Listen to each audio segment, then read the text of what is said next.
We are, we are perfect timing. That's literally how we entered. You came on kissing the screen. I love it. Oh my God. Uh, we are live. Good morning, everybody. And you are very welcome to my show, The Tracy Show, Facing Fears, where I interview guests on what their fears are like for them and having a little look at and demystifying them, I think, is really my goal. So this morning I am speaking to Dolores Andrew Gavin. And you know what? I'm actually going to let you introduce yourself and explain a little bit about the work that you do, because it's quite diverse and you do have a couple of strings to your bow. So I'll hand it over to you, Dolores. Yeah, that's for sure. And that's woven into my stories around fear, so it's funny. Anyway, so yeah, I mean, at my essence, I am a coach and a therapist, and that is where I'm happiest at and what I most love doing. Now, that's coming from a 20-year law background that I didn't choose myself. I was kind of coerced into it in a way, but it was what happened. It was my life. It's my life story. It's what made me who I am today. I didn't have a voice back then in those days. I wanted to do marketing, but I didn't. I didn't follow my passion. Now I am. So that's why it's so diverse between law and what I do now. So yes, the recession happened, I guess, in 2008, 2009. I was in maybe 18 years at that stage working as a legal executive, or trained as a legal executive, working as a legal secretary, hopping around the place like a social butterfly during the recession, or during the Celtic Tiger, making a fortune, freelancing around Galway, working for barristers and solicitors. But with the recession, I was pregnant with my second child and working conveyancing, obviously, no more jobs. It just shut down basically. So really, like, that was the catalyst for change for me in my life, and a huge, my age group. I don't know how you were yourself, Tracy, but like I've been working since I was about 15. Back in the day when everybody just kind of worked, you just did. I used to work in local shops in Galway City, part-time, during my school and 5th year of school. I paid for my own trip and everything. So very alien to me to be at home. And an older mother as well, in saying that, in my 40s, and being at home as a mother, in my role as mother, and no job around me. Because as I was even in the legal world, I was in junior chamber and I was project managing a few projects there and president in 1998. So I've always been a very busy person. So it's a big lifestyle change to suddenly be at home with 2 babies. And like Irla was born in 2009. So right at the beginning, in the middle of the recession as well. So there was no opportunity for me, obviously, to go find work, nor did I want to. I was quite happy to, I had only gone back part-time after I had Cuddle. So you could stop me anytime now if I'm rambling. So I suppose, it was just a change for me that I needed to look at then. So when you were transitioning from one career into the next, well, you didn't even know what you were doing. Nope. In terms of discomfort and, putting yourself out there, what came up for you? What blocks came up for you? How did they show up for you in your life? They had started to kind of, that underlying no voice had started to kind of show cracks in my life, where I was in a legal office in my late 30s, and I was bullied by a girl younger than me, and I had a miscarriage. There's 5 years gap between my 2 boys. But that, looking back, and I don't say that for sympathy or anything like that, that was like, I guess, me too. I didn't have a voice. It's coming back again. How many more times was I going to not stand up for myself, become assertive, and say no? And it wouldn't happen to me now because I've studied assertiveness and I know how to be assertive and when you're assertive, you're not powering over anyone and you're not letting anyone power over you. It's just a different dynamic. But this was my life story, as I say. It panned out all the way. So I had been kind of getting, I suppose, nigglings of, hey girl, if you don't start sticking up for yourself, you're going to get something else happen to you. So I became, because something came to me there. I love how you said finding your voice, that you didn't have it, because it's amazing how fear and a lack of confidence affects us on a physical level. And I was at an event a couple of years ago, and I've been speaking in front of a room for years, but I was at this networking thing. It was on GDPR. It wasn't even that exciting. And I wanted to ask a question and I couldn't. I actually found that I could feel my throat closing up. And I was sitting going, what the hell? I mean, you are well able to talk, girl. There is nothing wrong with you. And it happened to me then a few weeks later at another event where I could feel my throat closing. And I literally wrote on a piece of paper, find your voice. Because I knew this, asking a question from the back of the room, that was my thing. I'll sound like an idiot. I'll sound stupid. And I was really shocked at how this showed up for me, this fear. And I did, and I got up and I put my hand up and I spoke, and my voice was shaking as I was saying it. But I just said, you just have to get over yourself now, because this is going to stop you if you don't do that. So I love that you use that, finding your voice, Yeah, and I use that a lot. It's actually part of the work I do. I help women find their voice because I have huge empathy in a lot of different things that has been my journey. And I, like us all, when we as a coach, we niche, and we don't always niche because we should, the marketing people tell us we should. We niche because we can empathize with our clients so much more. I empathize with a lot of women that have gone through a lot of as I say, the different issues I have. And then I suppose my niche wouldn't be other things that people would have gone through. Isn't my backstory. So other coaches, I think, that's why there's so many coaches in the world, but you know what? We all resonate with different people for different reasons because of our backstories. Yes. Yeah. And I guess for you, finding your voice. So I talk a lot about platform 9 3/4. I don't know if you're a Harry Potter nerd, but no. It's the wall that Harry has to run through in order to get onto the platform to get his train up to Hogwarts. But it's literally a brick wall, and he has to run at the wall, and he doesn't want to because he's afraid that he's hurt. But when he does, the magic is all on the other side. So I often say to people, what was your biggest platform 9 3/4? And it's illusion. I mean, the wall isn't there. They're just, the fears aren't there. They're just an illusion. So, what has been your biggest illusion fear for you? You know what? I obviously have, I obviously developed limiting beliefs as we do when we're younger. But I actually didn't even know I could speak up. And it sounds ridiculous. I was very unconscious as a child. I was very happy-go-lucky. I mean, I've written 2 kids' books and they're fairy tales. I think I was just a little kind of dum-de-dum-de-dum, that kind of an energy when I was young. I wasn't clued into maths and all these, building things and all that. I loved writing, and I suppose I'm more right-brained anyway. But it was the not knowing I could change, and it's the awareness is huge, I think. And I think awareness, how do I equate that with fear then?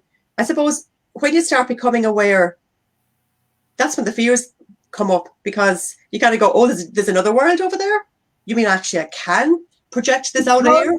Yeah, and like for you, because you are that right brain, and actually I had a workshop yesterday and we were talking about creative thinking, and you're obviously a creative thinker, which is well, we all should be more creative thinkers, but it's the analytical as well. Yeah, but well, I mean, I suppose a lot of our solutions come from being able to think more creatively. So I don't necessarily mean in terms of an artistic creativity. I mean just in our thinking. Sure. But it's not, creative thinking is inside out thinking. It's allowing that thought to flow through you from the inside out. But often it's not necessarily encouraged from the outside in, or you get a lot of the looks. So how had that, how is that kind of? Yeah, because that's what I mean about you need the analytical. Like I needed to. Okay, so that's very interesting now, because that's how I can describe it better to you. I had to grow a backbone. I had to step more into my masculine energy. We're all masculine, feminine, yin, yang. The feminine is the more nurturing, the more caring. Oh, can I help you? Would you like me to do that for you? And the nurturing, and we need that. It's the creative thinking, it's the allowing, it's the receiving. Whereas the masculine is more the action taking. And I lacked that. I can create anything. But it's all up here. Well, it's not actually. it's not being able to manifest it into the world. I needed to really grow a strong backbone and step more into my action taking, which in turn allowed me to transform and stand up for myself and become assertive, because we needed to.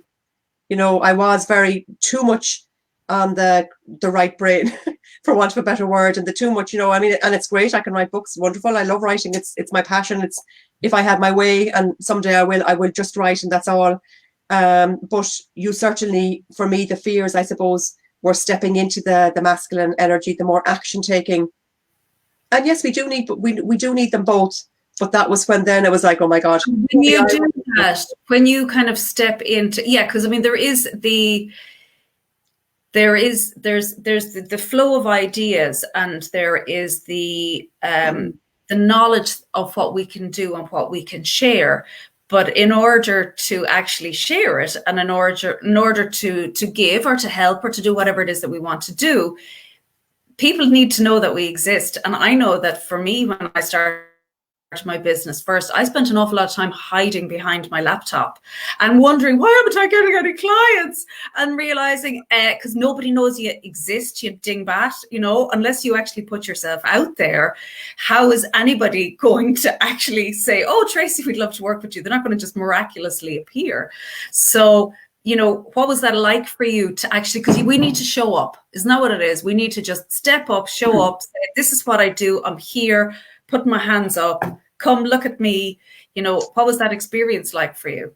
So that's actually, so it's only now, I didn't have a master plan. And I think that's fine. Looking back, I wish I had in some ways, but for me, it's why I went online as well. And I run I have a global health and wellness community, mainly on Twitter. And I went online because when I had no job after the recession, I had no tribe. I had no friends that were in their early 40s that had young kids. Most of my friends had kids a long time ago. I think I went off point there. Sorry, reel me back in if I did. But for me, getting out there. Yeah. I mean, putting yourself out there and going online, that is actually quite a scary prospect, because you literally open up an arena where people's opinions, they get to freely throw them in your face. So, I mean, that is courageous to kind of go out there. And what was that like for you? I did it all wrong first, I guess, which is why I teach people how to do it now. And the most thing I get asked, a lot of things I get asked to do at the moment, is to teach people how to be online authentically and to find their voice online. So that's what I teach a lot of people. So I started off anyway, I suppose reinventing myself in a way where I became a therapist to start with, but didn't have a tribe to share my work with. As you say, I didn't have any clients because no one knew about me. So I don't know how I found Twitter, being honest, in the beginning. I just found, and I did it all wrong for a year. I started writing a blog, it was called Holistic Mummy, because I was at home with my 2 kids. And, I started sharing it on Twitter, and nobody ever liked it for a year, because I was doing it. You don't just throw a post on Twitter and hope that everyone is going to like it. I didn't even care either. Not that I didn't care, but I just didn't know any better. So as I started studying then, and I started to become more interested in the emotional realm, and I started studying emotional intelligence. I was putting all these pieces together, I suppose, realizing I needed to kind of, get out there, needed to grow stronger voice. I do a lot of work with chakras, and the throat chakra had to be a lot of work there. So all of this has led me to be where I am now, I guess. But now that is my reasoning behind my global online community. When I say global, I mean, it's not just Ireland. Anyone can, sure, we're all global anyway when we're online. Yeah. This is a safe place for people in the health and wellness space to go who may be feeling vulnerable and have no voice, just like I was when I started off and didn't have anyone I knew. A lot of people are changing. Maybe they were an accountant and now they maybe left with their kids, and they're a nutritionist now. So I always encourage people to come onto my hashtag hour for that reason, because it's for people to express themselves freely. Yes, and it's a safe place, as in, I don't have to say that to people, and I don't go around saying, oh, my place is safe, but that's the vibe. And what do you see, like when people are coming on, like what are you seeing coming up for them? What's their fear? What's their platform 9 3/4? What's stopping them? What's the illusionary block that stops? Because I'm great at making excuses for why I can't do things, but now I recognize that's my absolute bullshit for being afraid of how it's going to turn out. So what do you see, what comes up for you in those groups? Yeah, I mean, fear. I hear so many people saying they're afraid of Twitter, which makes me laugh in a lot of ways. And I don't mean that in any disrespectful way, but it's funny. But I suppose I've just gotten over that fear of, I don't really have a perfectionist personality anyway, and I really go by the opinion that it's better out there than in here going, oh my God, it's not right. I'm not a perfectionist. I'm in a room now. If I showed you around the room I'm in, it doesn't look like this, beautiful piece that we have here. I mean, the beautiful room in the background, and my logo was here and I have flowers, but the rest of the room is not quite so perfect. So I don't wait. That is the beauty of Zoom. I mean, half the population is going around working in their jocks at the moment because they can't even be bothered dressing their bottom half. That's a huge part of it.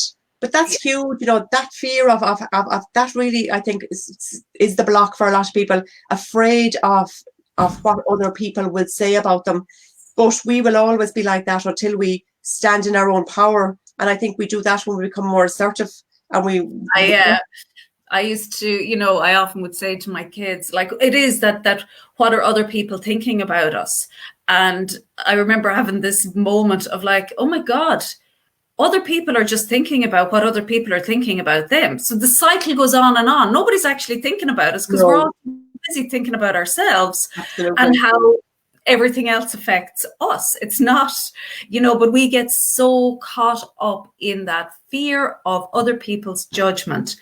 And, that is the outside in living. It's where we're allowing ourself and who we are supposed to be and our authenticity to be stifled by the expectations of others, or what we assume are the expectations of others, because we don't often know. So it's such a it really it stifles and it smothers so much potential out there, doesn't it? The fear of others. Absolutely. And to me, the word, it's all about how we cope with our power. Now, I'm an empowerment coach, and why I love that word is, in the middle of that word is power. So to me, it's how we deal with our power. Obviously, I didn't have any power when I was younger, and that's been my story to become empowered. So the three general ways the way I look at it is that we deal with our power. We're passive aggressive, we're aggressive, or we're assertive.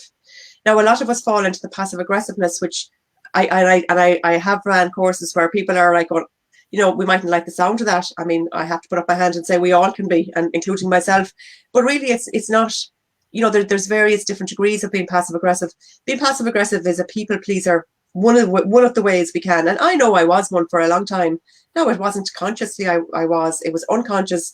So the passive aggressiveness, really, that can be where we're afraid of other people's judgment, and we don't want to maybe shine our light a little bit stronger than somebody else, in case they might be like, who do you think you are? And then we kind of stand back and we think, no, we shouldn't really rock the boat here. Or we might be aggressive. We might be very angry at at how we feel, like, how the cheek of them, why should they think I'm going to get and we get very aggressive about a story, maybe about and start to resent other people, and and that's not good either.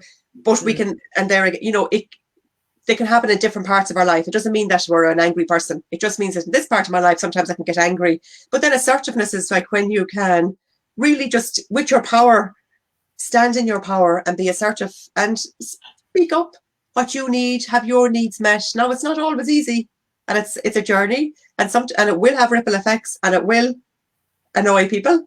I was going to say something stronger there, because we can be sort of, even as siblings in a family, we might be the youngest or we might be the oldest, and well, we have this kind of like, well, you're the oldest, you've always done it that way, and unconsciously everyone in the family thinks that you have always done that, so why should you not do it now? And if you suddenly become assertive, it's going to cause a ripple effect to the whole family. But that's, if we stay where we are, we're passive aggressive. If we decide, what, I'm going to change for me, it's not powering over anyone or allowing anyone to power over, as I said earlier. It's kind of just going, well, for me, in order for me to grow as a person, I actually have to kind of start standing up for myself.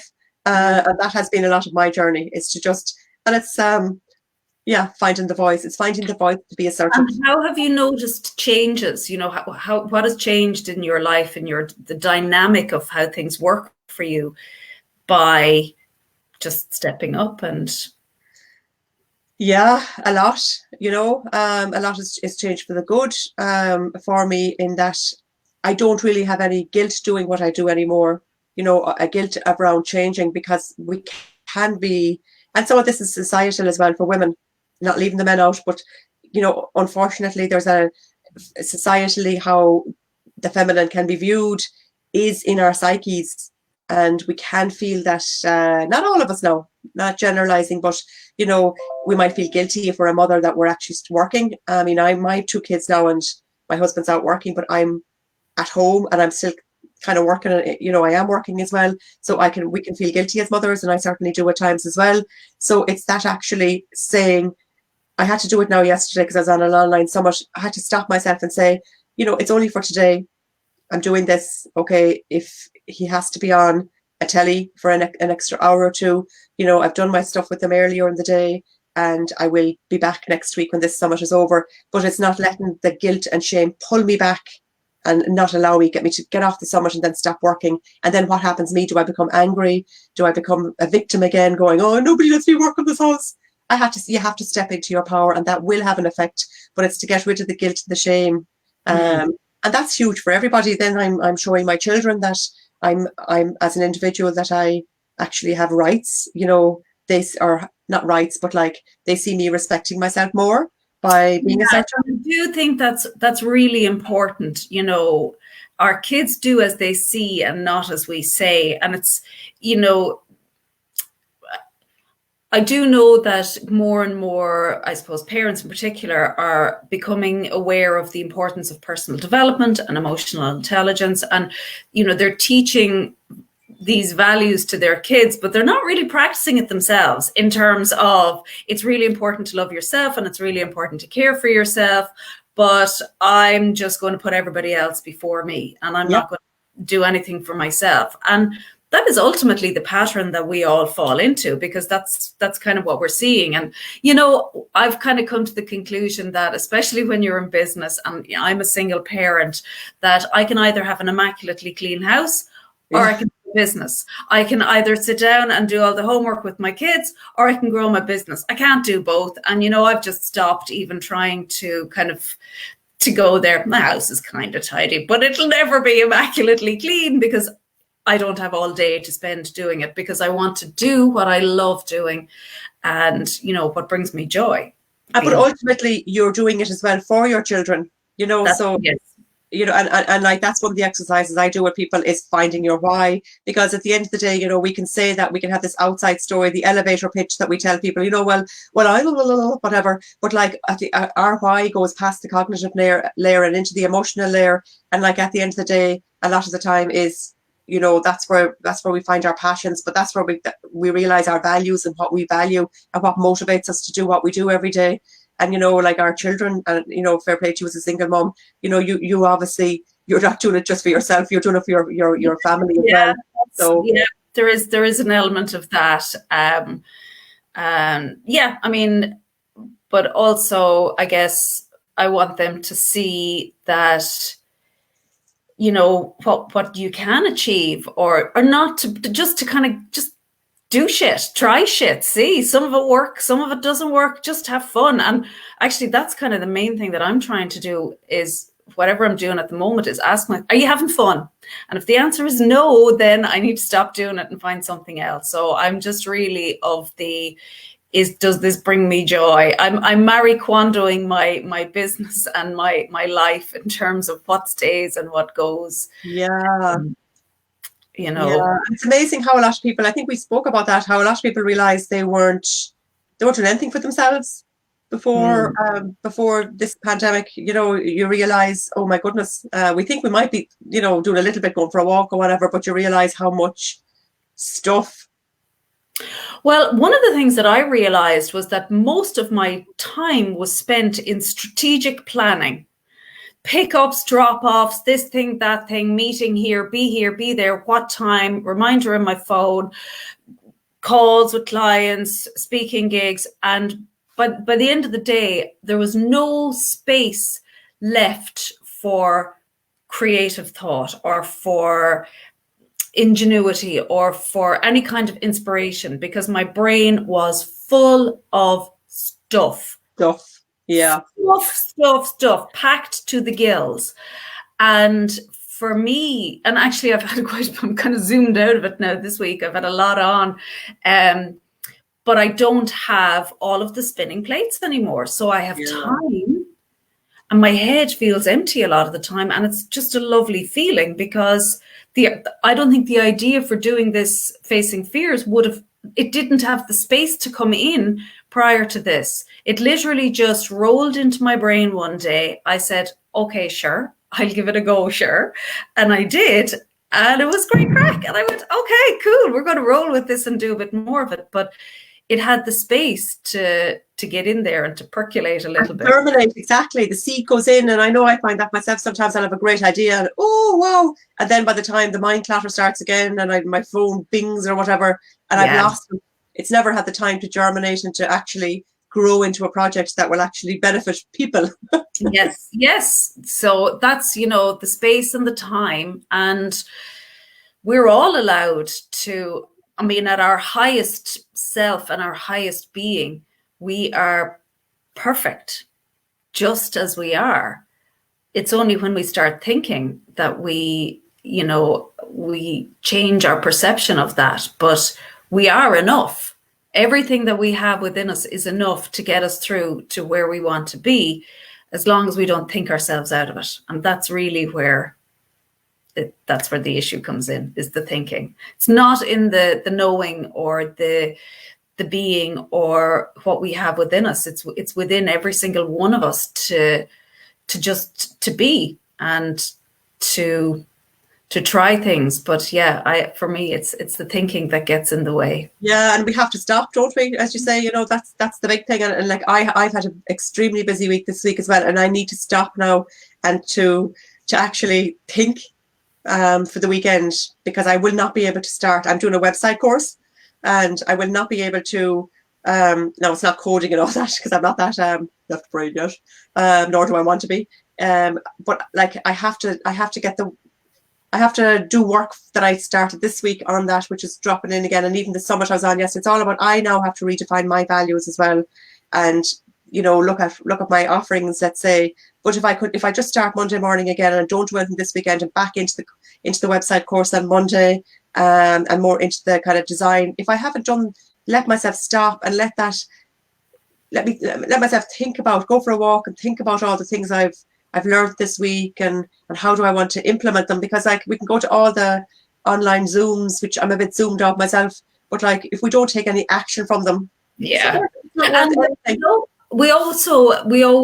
need to let the dust settle. I find, anytime I'm in a learning phase and I'm reading or I'm doing courses, I have to go away then and let that knowledge, it's all there floating around. Yeah. Then you kind of let it settle down and filter out and go, okay, this, right. And it often takes a week or two before you start to actually see.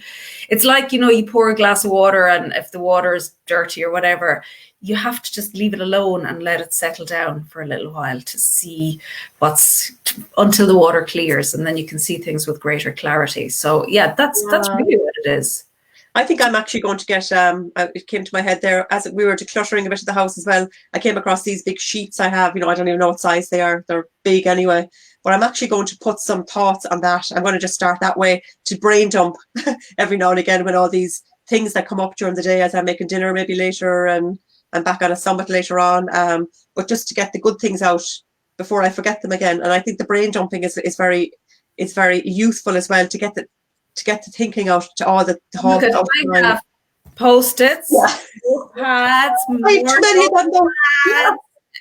always something beside me, phone into the notes constantly, and then I have to sift through it to find. I'm like, ooh, that's a little gem. I've forgotten all about that. Where did I come up with that idea? Yeah, that is so like me, Tracy. My notes are jammed in my phone, and like that, I have two different journals here beside me, and it's like, I'm trying to keep ones for different ones, but like, Well, on that note, Dolores, it was a pleasure having you on. Thank you so much for joining me on Facing Fears, and thank you everybody who hopped on. If you would like to come on and have a chat with me, please reach out, send a message. If you liked our chat, please hit like. If you have any questions, comments, drop them in the box.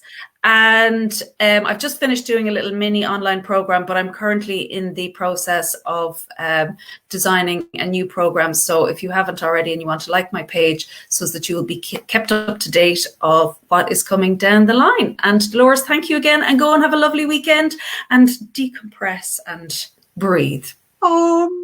Thanks, Tracy. Namaste. All right, bye.